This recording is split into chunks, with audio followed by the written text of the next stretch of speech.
All right, what's up, y'all? So we are back with some brutally simple cooking. Once again, we've got crock pot, short on time. I got a pork belly from Christensen Farms. We're just gonna throw this in the crock pot, fat side up, or fatter side up. And since I'm still on a root vegetable kick, we're gonna do a couple of sweet potatoes, 2 different varieties. I'm gonna throw in some carrots.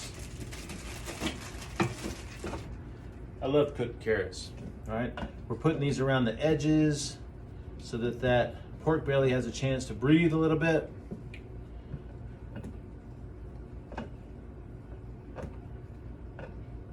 All right, and then finally, I'm gonna try this out. I love plantains. We're gonna take a whole plantain and put this in here and see if we can't kind of steam it and see what it looks like when it comes out, all right? Now, I'm also gonna throw in a little bit of pre-salt.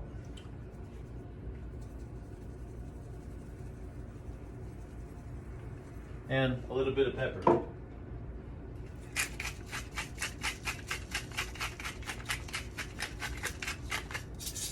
And since it is about 1 o'clock p.m., I'm hoping to be eating by about 5. I'm gonna start this on high so that it can get cooking pretty quick.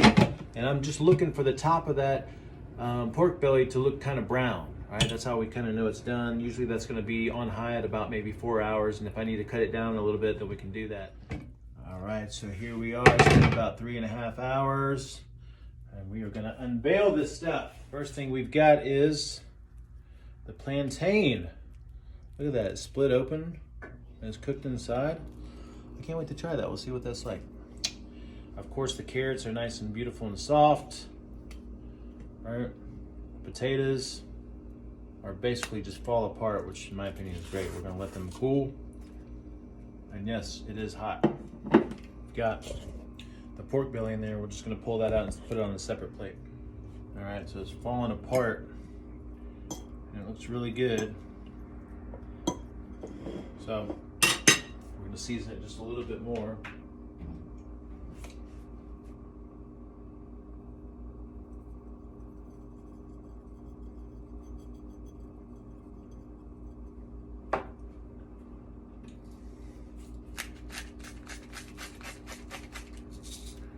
Let that sit at our plantain here, and it just comes right out of the peel.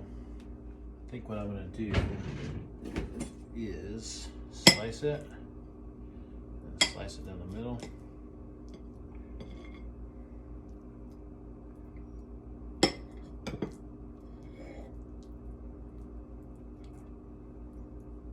And then we're going to do a little bit of salt.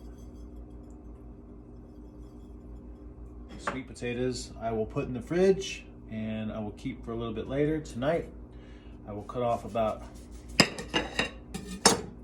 1/2 cup and I'll use that for dinner tonight. The rest I'll put in the fridge, and then the carrots I will salt and pepper a little bit. All right, we will do the unveiling. So first we've got the sweet potato with the skin still on it. All you have to do is really just open that up and put a little bit of salt on it. And that is ready to go. Maybe a little pepper. All right, but what we're really here to try is the pork belly. Let's just test this out.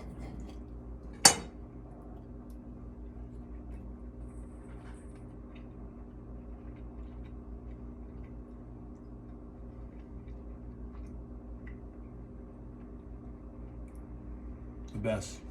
One of my favorite cuts of meat. Hands down.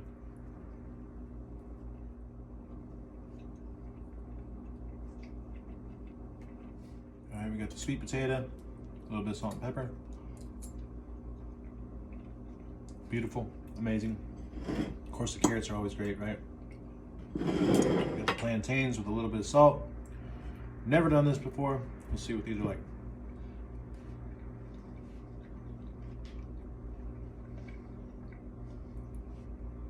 They're great, they're really good. This is a ripe plantain, so it was like the brown ones.